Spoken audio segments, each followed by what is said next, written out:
बिस्मिल्लाहिर्रहमानिर्रहीम, अस्सलाम वालेकुम। कैपिटल टॉक में खुश आमदेद।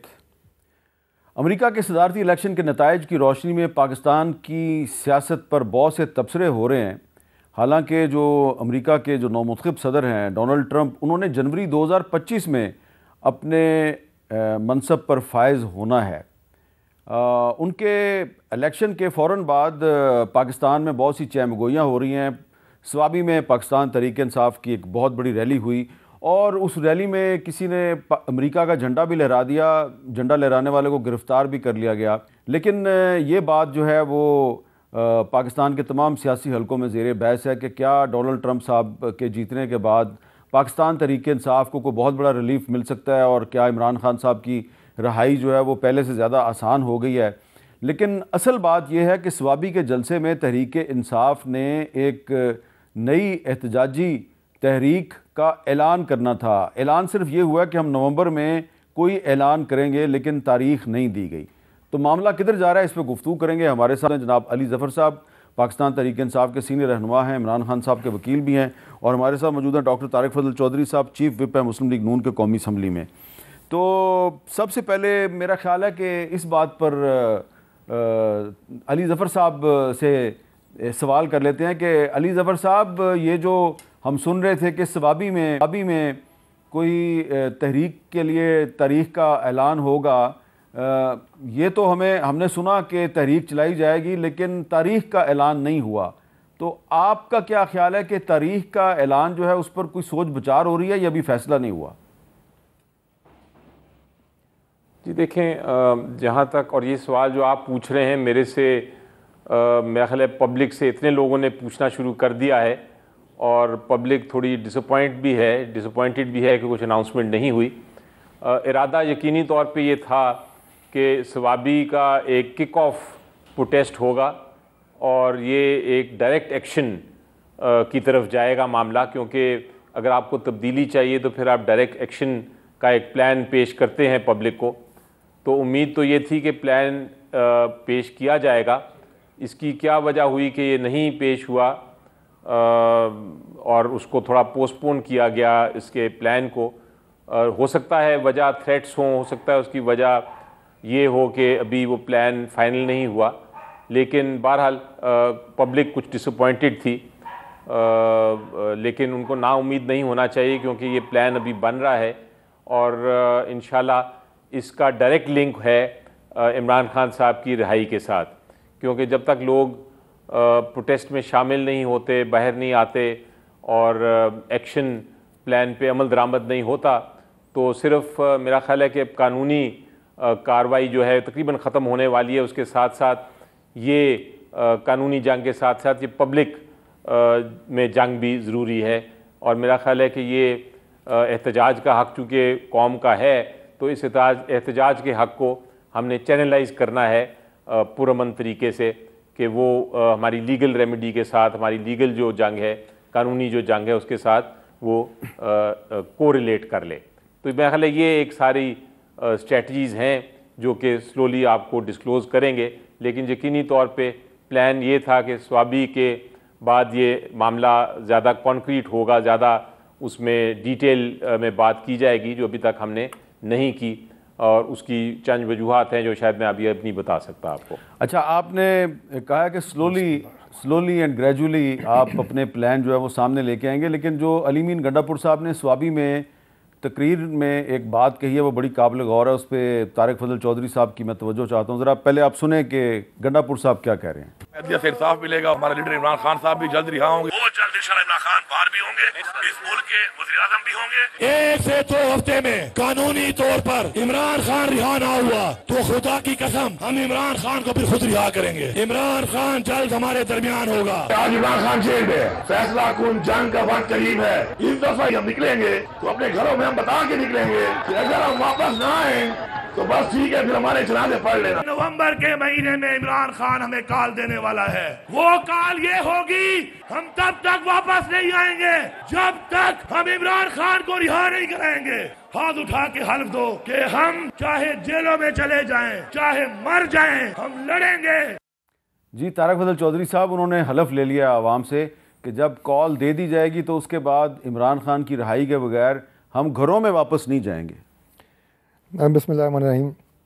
मेरे साहब गुजारिश ये है कि इमरान खान साहब जो हैं उनकी रिहाई का एक ही तरीका है और वो पाकिस्तान की अदालतें हैं। इमरान खान साहब को ना डोनाल्ड ट्रंप ने रिहा कराना है, ना इनके एहतजाज से इमरान खान रिहा होंगे और ना इनके इस तरह के एहतजाज से गवर्नमेंट को कोई फ़र्क पड़ता है। ये बात अली भाई सी मैं बिल्कुल मानता हूँ कि इनका एहतजाज का हक़ है, कॉन्स्टिट्यूशनल राइट है, आइनी हक़ है, लेकिन बात वहाँ पे गलत होती है कि जब ये अपना आइनी हक़ इस्तेमाल करते हुए इस्लामाबाद पे यलगार करते हैं और उससे हमारे इस्लामाबाद के शहरियों के जो आइनी हकूक़ हैं वो मुअत्तल हो जाते हैं। ना वो दफ्तर जा सकते हैं, ना वो कोई मजदूरी अपनी मजदूरी कर सकता है, ना दुकानदार दुकान खोल सकता है, ना बच्चे स्कूल जा सकते हैं। ये हमारे आइनी हक़ है ना इस्लामाबाद के रेजिडेंट्स के, वो आपकी हैसियत से सलब करने आ जाते हैं कि एक आपका एहतजाज का हक़ और हमारे ये 20 हक़ आप सलब कर लेते हैं। लिहाजा जब भी आप इस्लामाबाद में चढ़ाई और यलगार की बात करते हैं तो इस्लामाबाद में जो मामूल ज़िंदगी है, मामूलात ज़िंदगी, वो सारे मुअत्तल हो जाते हैं।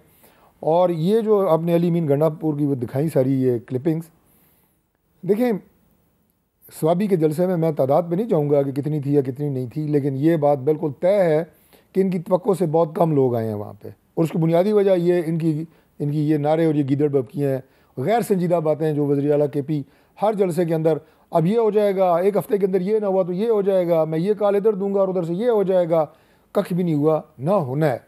आपने जो बात की है, ज़ाहिर है बहुत सीनियर लॉयर हैं, कानूनी जंग की वो है, अदालतों से आपको इससे पहले भी ज़मानतें मिली हैं, आइंदा भी आपको मिलेंगी, तो कानूनी जंग के ज़रिए ये इमरान खान साहब बाहर आ सकते हैं। और दोगलापन देखें ना कि एक तरफ एब्सोल्युटली नॉट, पूरी कौम को बेवकूफ़ बनाया हुआ है, हम कोई ग़ुलाम है, ऊपर से उम्मीदें सारी वाबस्ता की हुई हैं डोनाल्ड ट्रंप से। आपका जलसा होता है तो उस जलसे में आप अमेरिकी झंडे लेके फिर रहे होते हैं, और एब्सोल्युटली नॉट, हम कोई ग़ुलाम है अमेरिका के। भाई कोई बातों में कोई सिमिलैरिटी है, कोई ये विजन की बात है, ये कोई अकल की बात है, कोई सियासी बात है, कुछ भी नहीं है ना, ये सारे का सारा एक ड्रामा है। ठीक है। अच्छा अली ज़फ़र साहब, ये बात कर रहे हैं तारिक फजल चौधरी साहब की कानूनी जंग करनी होगी, तो आप तो क्योंकि कानूनी जंग के माहिर भी हैं और कानूनी जंग के मैदान में आप सबसे आगे भी हैं, तो आप कई दफ़ा कानूनी जंग के मुख्तलिफ़ पहलुओं को सामने रख कर एक बात कह चुके हैं, लेकिन वो बात जो है वो अभी तक हकीकत नहीं बन सकी। ज़रा मैं चाहता हूँ वो आप अपनी बात खुद सुन लें, क्या कहते रहे आप। आपकी पार्टी में कुछ लोग कहते हैं जी वो इमरान खान साहब अभी तक रहा नहीं हुए, तो ये पार्टी के वकीलों और पार्टी की क़यादत की बहुत बड़ी नाकामी है। ये रिहाई की बात तकरीबन अब ऐसी स्टेज पे आ गई है कि अब वो किसी वक्त भी हो सकती है, इसलिए जो मुश्किल वक्त था वो गुजर चुका है। अब तो काफ़ी आसानियाँ पैदा हो गई हैं क्योंकि हमारी लीगल स्ट्रेटजी अब काम कर रही है। इमरान खान साहब बहुत जल्द रहा हो जाएंगे जी, बहुत जल्द इंशाल्लाह वो रहा हो जाएंगे, क्योंकि अब एमुनिशन जो है, केसों की एमुनिशन वो ख़त्म हो गई है। तो अली ज़फ़र साहब, आप कानूनी पहलुओं को सामने रख के एक बात कर रहे थे कि केसों की एमुनेशन ख़त्म हो गई है, लेकिन उसके बाद फिर 26 कॉन्स्टिट्यूशनल अमेंडमेंट की सूरत में एक नया एमुनेशन आ गया है। तो क्या हम ये कह सकते हैं कि आपके जो सियासी अंदाजे हैं वो गलत साबित हो गए, लेकिन जो लीगल पॉइंट ऑफ व्यू से आप बात कर रहे थे शायद आप सही कर रहे थे? जी देखें, लीगल पॉइंट ऑफ व्यू से जो बात कर रहा था बिल्कुल वही बात है। तकरीबन केसेस ख़त्म हो गए हैं, और अगर आप बिल्कुल एक प्योर लॉ का सवाल पूछे मेरे से और इसमें से सियासत को निकाल दें, तो यकीनी तौर पे कोई वजह नहीं है कि इमरान खान साहब कल ही क्यों नहीं बाहर आ सकते। अब हुकूमत ने यकीनी तौर पे अपने हरबे इस्तेमाल किए हैं और ये 26वीं अमेंडमेंट जो ले आए हैं और उसके बाद फिर कानून साजी भी की गई है, उससे क्या फ़र्क पड़ेगा इस लीगल स्ट्रेटजी को। हो सकता है उसमें डिले करने की कोशिश की जाए बेल की हद तक, लेकिन जहाँ तक फाइनल केसेस का ताल्लुक है इस अमेंडमेंट से उनको फ़र्क नहीं पड़ता। हाँ, रिज़र्व सीट वाले केसेस, बाकी जो केसेस हैं सियासी नौयत के, उनको तो शायद आप ले जाएंगे आईनी अदालत में और वहाँ हो सकता है कि आप इन्फ्लुएंस करने की कोशिश करें, जो मुझे मुमकिन नहीं नज़र आता ज़्यादा, लेकिन बहरहाल एक सजेशन तो है, एक बहस तो है। लेकिन जहाँ तक ये क्रिमिनल केसेस का ताल्लुक है, इन्होंने तो जाना प्योरली सुप्रीम कोर्ट के पास ही है। उनका इस आईनी तरमीम से कोई ताल्लुक नहीं है। उन्होंने सुप्रीम कोर्ट में ही बेंचेस में फ़ैसला करना है और अल्टीमेटली तो फाइनल फ़ैसला उनका ही होगा। लेकिन चूँकि वो केसेस इतने उनकी नीयत इतने बदनीयत केसेस हैं और उनके पीछे कोई किसी किस्म का एविडेंस नहीं, कोई शहादत नहीं, वो बेबुनियाद हैं बिल्कुल, मेलिफाइड केसेस हैं, गलत केसेस हैं, सियासी केसेस हैं, तो यकीनी तौर पे वो सुप्रीम कोर्ट उनको जो हाई कोर्ट फ़ैसला करेगा सुप्रीम कोर्ट उसी तरह एक्विट करता रहेगा, वो सज़ाएँ कायम नहीं रहेंगी।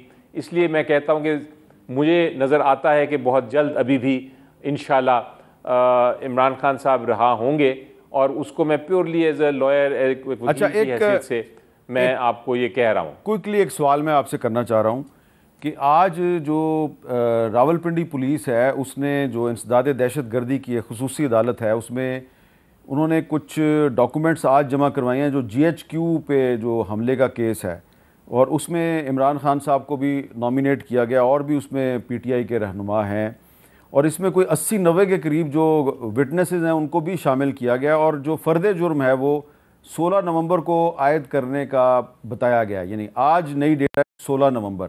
तो आप कह रहे हैं कि इमरान खान के ख़िलाफ़ मुकदमात काफ़ी जो हैं वो ख़त्म हो चुके हैं और जो हैं वो बड़े कमज़ोर हैं, तो इसमें तो फ़र्द जुर्म 16 नवंबर को आयद होगी। आपको लग रहा है कि ये केस भी इमरान खान साहब के लिए कोई मुश्किलात का बायस बन सकता है? जी देखिए, अभी तक हो ये रहा है कि हम करीब पहुंचते हैं और फाइनल एक स्टेज पे आती है जहाँ नज़र आता है कि अब केसेस नहीं रह गए, तो मज़ीद नए केसेस आ जाते हैं जो किसी, अगर आप रूल ऑफ लॉ की बात करें और एक ऐसे मुआशरे की बात करें जहाँ लीगल सिस्टम बड़ा मजबूत हो, तो उधर ये केसेस की कोई गुंजाइश नहीं इस तरह फ़ाइल करने की। लेकिन चूँकि हम पाकिस्तान में एक ऐसी सिचुएशन में रह रहे हैं और जहाँ आइन शायद पूरी तरह इन्फोर्स नहीं हुआ और रूल ऑफ लॉ की हम बात कर रहे हैं, लेकिन वो सिर्फ बात की हद तक है, वो प्रैक्टिकली उसको आप नहीं एक तरह से नाफिज कर सके रूल ऑफ लॉ को पाकिस्तान में अभी तक। तो उस सिचुएशन में हम देखते हैं कि जब भी हम करीब आते हैं कोई नया केस आ जाता है। मसलन अब एक अल कादिर का केस फाइनल होने वाला है, अभी वो ख़त्म नहीं हुआ, तो ये तोशा खाना नंबर 3 एक केस आ गया है जिसकी कार्रवाई शुरू की है। अभी तोशा खाना नंबर 3 में बेल्स तकरीबन होने लगी हैं, हाई कोर्ट बेल्स दे देगा इंशाल्लाह कल या परसों तक। तो वो देखते हुए अब ये नया केस शुरू हो गया है। तो ये तो चीज़ें हमें समझ आ रही हैं और हम उसके लिए तैयार हैं। लेकिन जैसा मैंने कहा कि अब इतने कमज़ोर तरीन केसेस आ रहे हैं कि वो अदालतों को बेल्स देने में और बेल्स रिफ्यूज़ करने में बड़ी मुश्किलात आ रही हैं और बेल देने में बड़ी आसानियाँ उनको नज़र आती हैं, क्योंकि कानून के मुताबिक बेल की गुंजाइश बनती है। तो इसलिए मैं कह रहा हूँ कि बेशक वो केसेस लेते आ रहे हैं, लेकिन वो अब सबसे कमज़ोर केसेस हैं। आप देखें कि ये जो दहशतगर्दी के केसेस लोगों के ख़िलाफ़ फ़ाइल किए हुए थे, तकरीबन जो सारे केसेस थे उसमें अदालत ने बड़े अहम सवाल पूछे हैं कि कैसे हो सकता है कि एक शख्स जेल में बैठा हो या एक शख्स लाहौर में हो, उसके ख़िलाफ़ फैसलाबाद में भी वही केस और उसके ख़िलाफ़ गुजरांवाला में भी वही केस और सरगोदा में भी वही केस और साहिवाल में भी वही केस, एक वक्त के केसेस हैं। तो ऑब्वियसली केसेस ये बनाए जा रहे हैं और ये अदालत की ऑब्जर्वेशंस हैं, मेरी नहीं। तो जब इस तरह के केसेस बनना शुरू हों जिसमें अदालतें ये वाली ऑब्जर्वेशंस दें, तो आपको नज़र आता है कि बड़े कमज़ोर केसेस हैं। अच्छा, इसी तरह मैं कहूँगा कि हो सकता है और केसेस भी आएँ, लेकिन वो अब कमज़ोर से कमज़ोर तर केसेस होंगे और उसमें ज़्यादा गुंजाइश नहीं कि अदालतें जो हैं वो बेल्स ना दें या अदालतें जो हैं वो बरी ना करें। तारिक फजल चौधरी साहब, आप कह रहे हैं कि कानूनी जंग पे PTI को फोकस करना चाहिए, लेकिन आपके एक साथी हैं राना सनाउल्लाह साहब, आपके बड़े अच्छे दोस्त हैं, वो कुछ और ही कह रहे हैं, ज़रा सुने वो क्या कहते हैं। खान साहब जो हैं वो अपने खुद दुश्मन है। एस्टेब्लिशमेंट का सरबराह जो इस वक्त है ना, वो आंख मारने वाला बंदा नहीं है। ये मैं आपको आज पते की बात बता रहा हूँ ना, पिछले 2 साल में और आगे उनका टेन्योर अभी 3 साल और है, वो बंदा आंख ऊँख नहीं मारेगा। सीधी बात है, सीधी बात अगर उन्हें करनी हुई तो इनको हमारे साथ ही करनी पड़ेगी। जी, तो तारिक फजल चौधरी साहब वो कह रहे हैं राना साहब के ना तो आर्मी चीफ ने कोई आंख मारनी है किसी को, और अदालतों में भी जाना है तो जाएं, बात करनी है तो हमारे से करें, हमारे से मुकम का होगा तो बात आगे बढ़ेगी। देखिए जो अली साहब ने बात की है, असल ये बात है कि इमरान साहब की रिहाई की बात अगर करनी है इमरान खान की, तो ये तरीका है जो अभी इन्होंने बताया है। वो जो जुल्फ़ों वाली सरकार है ना, वो सिर्फ भड़के हैं और उनसे ज़्यादा ना उनका कोई हकीकत है ना हकीकत से कोई ताल्लुक है। बड़ी जेन्युइन बात की है इन्होंने और ये इनका राइट है, अपनी लड़ाई ये लड़ रहे हैं और बड़े अच्छे तरीके से। लेकिन अगर ये आपसे बातचीत शुरू कर दें, कमज़ोर करने, मैं उस पर आता हूँ, लेकिन मैं चूँकि उन्होंने वो बात की, कहते हैं ना कमज़ोर केसेस। देखिए बात ये है कि अल-कादर ट्रस्ट का जो केस है वो कमज़ोर केस है। 190 मिलियन पाउंड कितने बनते हैं? 190 मिलियन का हो तो लोगों को समझ नहीं आती, तकरीबन 70 अरब से ज़ायद का ये पैसा है जो आपने देना पाकिस्तान की गवर्नमेंट को था, गवर्नमेंट की टीम में आना था, कौमी ख़जाने में आना था। वो इसलिए दिया गया कि उसमें से कमीशन ली गई।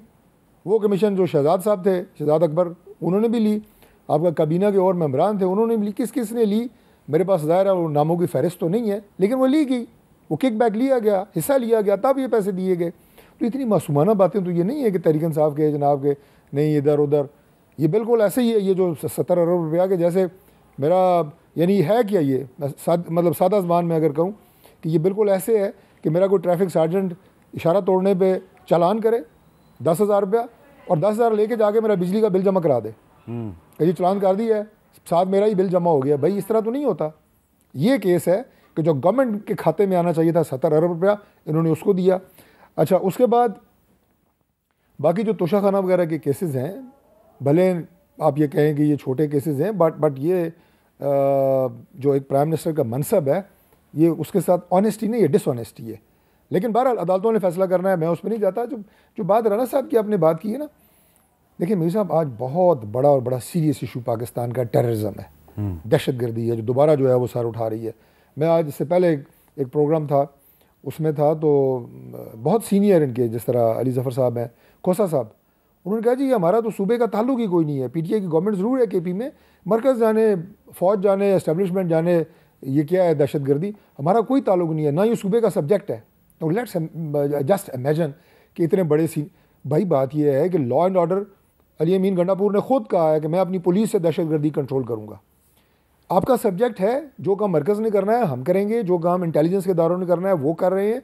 इस पर सर जोड़ें, आप हमसे बात करें, वो सिर्फ रिहाई के लिए नहीं। लड़ना है आपने, हमसे लड़ें, हम सियासी जमात हैं, गवर्नमेंट से लड़ें, गवर्नमेंट को गालियाँ दें, जो मर्जी करें, दे रहे हैं। पाकिस्तान के ख़िलाफ़ तो ना लड़ें ना, पाकिस्तान को तो गालियाँ ना दें। जो फितना, फसाद, इंतशार फैलाया जा रहा है पीटीआई के प्लेटफार्म से, पाकिस्तान के अंदर, पाकिस्तान से बाहर, वो मुल्क के ख़िलाफ़। अच्छा, एक सवाल है, आज स्टैंडिंग कमेटी ऑन इंटीरियर की मीटिंग थी, उसमें आप भी थे, पीपल्स पार्टी के लोग भी थे, मुस्लिम लीग नून के भी थे और पीटीआई के लोग भी थे।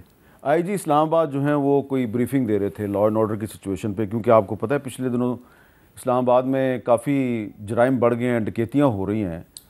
तो कादर पटेल साहब जो हैं, पीपल्स पार्टी के रहनुमा हैं, आपके इत्तेहादी भी हैं, वो सेटिस्फाइड नहीं थे आईजी इस्लामाबाद साहब की गुफ्तगू पे और उन्होंने काफ़ी सख्त बातें की और फिर शायद आईजी साहब का भी जो टेम्परामेंट है वो थोड़ा सा शॉर्ट हो गया। तो अगर आप इस्लामाबाद का जो आईजी है वो कौमी असम्बली की जो स्टैंडिंग कमेटी ऑन इंटीरियर है उसको सेटिस्फाई नहीं कर सकता, तो पूरे मुल्क की जो लॉ एंड ऑर्डर सिचुएशन है और टेररिज्म है उसको आप कैसे निपटेंगे?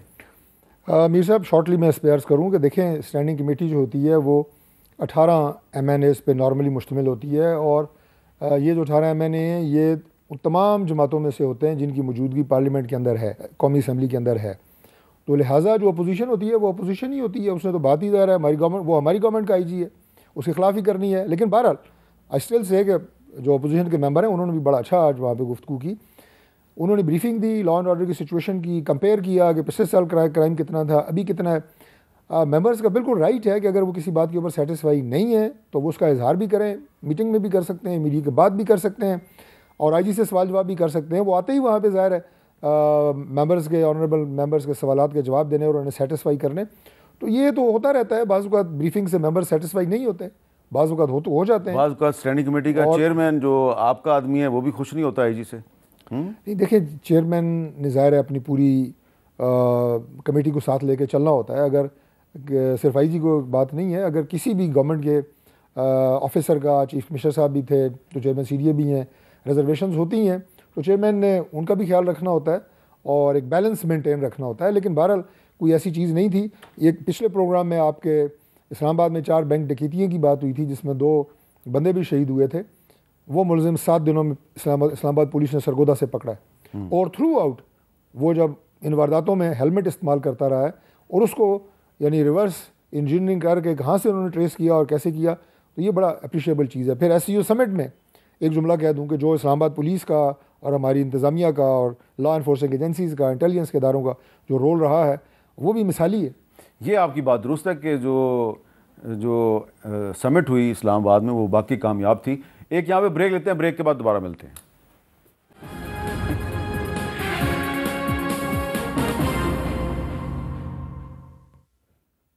कैपिटल टॉक में दोबारा खुशामदीद। अच्छा अली ज़फ़र साहब, आप क्योंकि सेनेट में तहरीक इंसाफ के पार्लिमानी लीडर भी हैं, तो इस हैसियत में आपकी इंटरेक्शन होती है, हुकूमत के लोगों से भी होती है और भी रियासती इदारों के लोगों से भी होती है। तो ये जो राना सनाउल्लाह साहब बात कर रहे हैं कि जी अगर रिलीफ चाहिए तहरीक इंसाफ को तो उसको हमसे बात करनी होगी, इस्टेब्लिशमेंट से बात करने से फ़ायदा नहीं है, मुस्लिम लीग नून से बात करनी होगी, इस पर आप क्या तबसरा करेंगे? जी देखिए, एक मिसाली लेकिन ख्याली माहौल में तो ये आइडियल चीज़ है कि आप पॉलिटिकल पार्टीज़ जो हैं, सियासी जमातें आपस में बात करें, लेकिन बदकिस्मती से पाकिस्तान में वो मिसाली माहौल नहीं है अभी। आपको अगर बातचीत करनी है तो आपको सबसे पहले एतमाद चाहिए एक दूसरे में, और एतमाद के लिए आपको शफाफियत चाहिए। अब मुझे नहीं नज़र आती शफाफियत। आप जब आर्टिकल 26 की कोशिश करते हैं, आप जब आइन में तब्दीलियां करने की कोशिश करते हैं अपने केसेस की खातिर और जुडिशरी को कमज़ोर करने की खातिर, आप जब एहतजाज करने से पहले सबको अरेस्ट कर लेते हैं, आप जब केसेस फाइल करते हैं फजूल और बिल्कुल बेकसूर लोगों को रखते हैं किसी केस के बगैर जेलों में, औरतों के ऊपर तशद्दुद करते हैं, अब आप जब इस किस्म की चीज़ें हों जहाँ किसी किस्म की शफाफियत ना हो, तो फिर आप पे एतमाद नहीं होता एक पॉलिटिकल पार्टी को दूसरे में।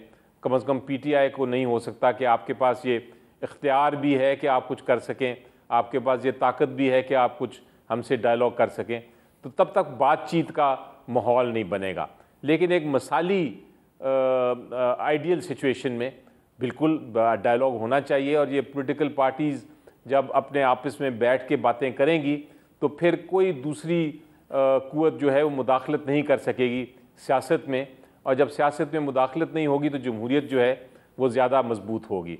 ये मेरा व्यू है। लेकिन जब तक आपकी ये शफाफियत नहीं आएगी और एतमाद नहीं बढ़ेगा, राना सनाउल्लाह साहब ने जो डायलॉग की बात की वो सिर्फ़ एक मिसाली लेकिन ख्याली माहौल में ही उनकी बात होगी, लेकिन अदरवाइज़ ये आजकल की रियलिटी में मुझे नहीं नज़र आती। लेकिन कोशिश हमें फिर भी करनी चाहिए। इसके बावजूद मेरी नज़र में हर वक्त कोशिश होनी चाहिए कि आप डायलॉग रखें दूसरी जमातों के साथ। मैं तो अपनी ज़ाती तौर पे तो कोशिश करता हूँ हमेशा कि आप एक समझौते के साथ और एक कम से कम एक दूसरे का पॉइंट ऑफ व्यू समझ के आगे बात करें। ये जो आपने बात की है ना, अभी थोड़ी देर पहले आपने बात की तशद्दुद की, और आपने कहा औरतों पर भी तशद्दुद किया जा रहा है, तो ये जो सियासी कारकुनों पे तशद्दुद का सिलसिला है ये तो तकरीबन हर दौर में जारी रहता है। लेकिन अब इस हवाले से शायद हुकूमत को पता है या नहीं पता होना चाहिए हुकूमत को कि कुछ जो आलमी इदारे हैं वो भी काफ़ी इस पर सेंसिटिविटी दिखा रहे हैं। कुछ आलमी इदारों के वफूद पाकिस्तान आ चुके हैं, कुछ के आने वाले हैं, हुकूमत से बात भी होगी। और किन इश्यूज़ पे बात होगी, ये सियासी मामला नहीं है, ये एक इंसानी मामला है, क्योंकि पाकिस्तान जो है वो तशद्दुद के ख़िलाफ़ कुछ इंटरनेशनल कन्वेंशंस पर दस्तखत कर चुका है, सिग्नेटरी है पाकिस्तान। तो एक मैं आपकी खिदमत में तारिक फजल चौधरी साहब की तवज्जो के लिए एक मैं क्लिप आपके सामने पेश कर रहा हूँ, और फिर मैं आपको ये चाहूँगा कि आप समझें कि ये आदमी जो कह रहा है इसकी कहानी दरअसल शुरू कहाँ से होती है। इस आदमी का नाम है मोहम्मद अली। नज़र आपको ये बज़ाहिर आ रहा है एक सियासी जलसे में, लेकिन ये इस सियासी जलसे में आने से पहले यानी गिरफ़्तार होने से पहले ये सियासी कारकुन नहीं था। ज़रा सुने ये क्या कह रहा है। 1 साल 40 दिन में अटक जेल में रहा 9 मई में ये सर मारे उन लोगों ने, उनके शूज में लोहा लगा होता है और डंडों से मारे। मेरी वालिदा को पता नहीं था कि मेरा बेटा मर गया कि जिंदा है। जब मैं रखा हुआ घर गया, मेरी मम्मा सामने बैठ के खाना बना रही थी। जब उसने मुझे देखा वो दौड़ के मेरे पास आई तो उसकी 2 मिनट उसका सर मेरे कंधे पे पड़ा रहा। उसकी आखिरी सांस से मेरी खातों में थी। अभी मेरी 5 साल की सिस्टर है, मैं उसको अकेले संभाल रहा हूँ, मेरा कोई भी नहीं। आप वालिद साहब तो पहले शहीद हो चुके हैं एफसी में, उसी की जगह पे मैं सिलेक्शन के लिए आया था। इन लोगों ने गिरफ्तार करके लेके, मैं आपको बताऊं मेरी सारी दुनिया उजड़ गई। खुद से बेजार हो गया हूँ मैं, जहनी बीमार हो गया हूँ मैं, कोई अच्छी खबर नहीं मुझ में, यानी अखबार हो गया हूँ मैं। ये नौजवान जो है ये नौजवान जिसकी आपने गुफ्तगू सुनी, ये आपको पीटीआई के जलसे में नज़र आ रहा है, लेकिन इसको पीटीआई के जलसे में कौन लेके गया? वो लोग जिन्होंने इसको 1 साल पहले गिरफ़्तार किया था, जब ये अपने वालिद जो कि एफसी में मुलाजम थे वो एक हमले में शहीद हो गए। इसको कहा गया कि उनकी जगह पे, वालिद की जगह पे हम आपको एफसी में भर्ती करेंगे। तो ये घर से निकला भर्ती होने के लिए और पुलिस ने पकड़ के इसको अटक जेल में बंद कर दिया। और अटक जेल से ये 1 साल के बाद रहा हो कि जब घर गया तो उसकी माँ ने इसको देखा और उसकी भी मौत वाक़या हो गई। और ये बता रहा है कि इसके साथ बहुत तशद्दुद हुआ। तारिक फजल चौधरी साहब, ये जब आप अपोजिशन में थे तो आपके कारकुनों के साथ भी होता था, लेकिन ये जो पुलिस बेगुनाह बंदे को गिरफ़्तार करके और उस पर एक मुकदमा बना देती है, मुकदमा साबित नहीं होता, 1-1.5 साल बाद वो बंदा रहा होता है, घर जाता है, उसकी माँ वफ़ात पा जाती है उसको देख के, क्योंकि माँ के ख्याल में तो ये मुर्दा था, लापता था। तो ये जो मामला है, ये आप नहीं समझते कि ये एक इंसानी मामला है, ये सियासी मामला नहीं है? बिल्कुल इंसानी मामला है और इसकी जितनी भी मजम्मत की जाए वो कम है कि किसी के साथ जो है वो इस तरह का सलूक, जैसे ज़ाहिर है उस नौजवान की हालत ज़ार भी बता रही है और जो उसके साथ गुज़रा वो भी। लेकिन मीर साहब, ऐसे लोगों को तशद्दुद पे और हमला, जिस तरह मैंने कहा इस्लामाबाद पे जो लफ्ज़ वो इस्तेमाल करते हैं, हम यलगार कर रहे हैं, उकसाता कौन है? यही तो मैं कह रहा हूँ कि खुदा का वास्ता है इन नौजवानों का जहन ख़राब मत करें, इन्हें तशद्दुद पे माइल मत करें। हमारा मुआशरा मुतहम्मिल ही नहीं हो सकता कि आप जो है सिर्फ फसाद की सियासत करें, नफ़रत की सियासत करें। चल, ये तो अपने घर से टेस्ट देने निकला था अमरीकी नहीं, मुझे ज़ाहिर है इसके केस का डिटेल तो नहीं पता, लेकिन अभी जो सरकारी मुलाजमीन यहाँ पे गिरफ्तार हुए हैं वो यहाँ क्या करने आए थे? केपी के। और जब जाते हैं तो आप देखें कि उन्हें वज़ीर आला फूलों के हार पहनाता है कि तुमने एक सियासी एहतजाज में शिरकत करके, सियासी जलसे में शिरकत करके बड़ा अच्छा काम किया। हालांकि उन्हें तो सस्पेंड होना चाहिए, तो वो तो पॉलिटिकल सरगर्मियों में हिस्सा ही नहीं ले सकता सरकारी मुलाजिम। इस जहनीत को ये परवान चढ़ा रहे हैं, जो मैं आपसे प्रोग्राम में गुजारिश कर चुका हूँ कि वफाकी हुकूमत से लड़ो, मुस्लिम लीग नून से लड़ो, पाकिस्तान से ना लड़ो। पाकिस्तान को एक ऐसा मुआशरा ना बनाओ कि जो रहने काबिल ना रहे, खुदा न खास्ता। इतनी नफ़रतों के बीज मत बो, इतने जहनों को फ्रस्ट्रेट मत करो, ये मेरी गुजारिश है। और आपके प्रोग्राम की वसातत से एक इंतहाई अहम बात छोटी सी मैं करना चाहूँगा, जो बहुत अहम है। वो ये है कि मकबूजा कश्मीर की असम्बली ने जो आर्टिकल 370 कॉन्स्टिट्यूशनल पोजीशन मकबूजा कश्मीर की थी, वो इंडिया ने 2019 में रिवोक कर दिया था और सुप्रीम कोर्ट ने उसे वैलिडेट किया। आज मकबूजा कश्मीर की असम्बली ने दोबारा करारदाद पास की है कि कश्मीरियों का वो पुराना स्टेटस बहाल किया जाए। तो हम उसे सपोर्ट भी करते हैं, बिल्कुल करते हैं। एक बात। दूसरी बात यह कि हम इंशाल्लाह अपनी कौमी असम्बली में ये करारदाद लेके आएंगे कि हम इसको सपोर्ट करते हैं और मकबूजा कश्मीर के कश्मीरियों का वो स्टेटस जो है दोबारा बहाल होना चाहिए। लेकिन इसमें मैं भी एक ब्रेक लेने से पहले बात करूंगा कि पाकिस्तान की कोई भी हो, कश्मीर पर उसकी पॉलिसी आइन के आर्टिकल 257 के मुताबिक रहनी चाहिए। ये नहीं होना चाहिए कि आइन कुछ और कह रहा है और हुकूमत की पॉलिसी कुछ और होती है। अब जो पिछली हुकूमत थी उसने 5 अगस्त 2019 के वाक़े के बावजूद, 5 अगस्त 2019 को 370 जो है वो सस्पेंड हुआ था ना, उसके बावजूद जनाब भारत के साथ कंट्रोल लाइन पे सीज़ फायर कर दिया। और सीज़ फायर सियासी हुकूमत नहीं करती, सीज़ फायर कौन करता है ये आपको पता है।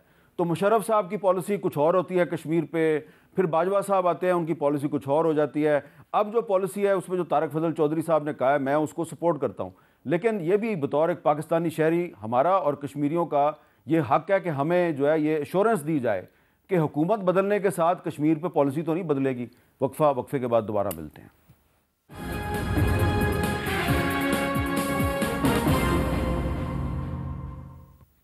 कैपिटल टॉक में दोबारा खुश आमदीद। अली ज़फ़र साहब, क्योंकि आप कॉन्स्टिट्यूशनल एक्सपर्ट हैं, इसलिए मैं आपसे एक लीगल सवाल कर रहा हूँ जो कि आप ही की गुफ्तगू से मैंने शुरू किया है, जो टॉर्चर का मामला है। तो जो यूनाइटेड नेशंस का जो convention against torture and other cruel, inhuman और डिग्रेडिंग ट्रीटमेंट और पनिशमेंट है, ये जो एक इंटरनेशनल कन्वेंशन है, इस पे पाकिस्तान ने दस्तखत किए हुए हैं। और जो 17 अप्रैल 2008 का दिन था, पाकिस्तान ने इस कन्वेंशन पर दस्तखत किए। 23 जून 2010 को पाकिस्तान ने इस कन्वेंशन की यानी कि इस मुआहदे की तौसीक कर दी। 2017 में पाकिस्तान ने इस सिलसिले में पहली जायज़ा रिपोर्ट पेश की और 2022 में पाकिस्तान ने इदारे को दूसरी रिपोर्ट पेश की। और अब आलमी इदारा पाकिस्तान की रिपोर्ट का जायज़ा लेगा और जायज़ा लेने के लिए कुछ जो डेलीगेशंस हैं वो पाकिस्तान में आने वाले हैं।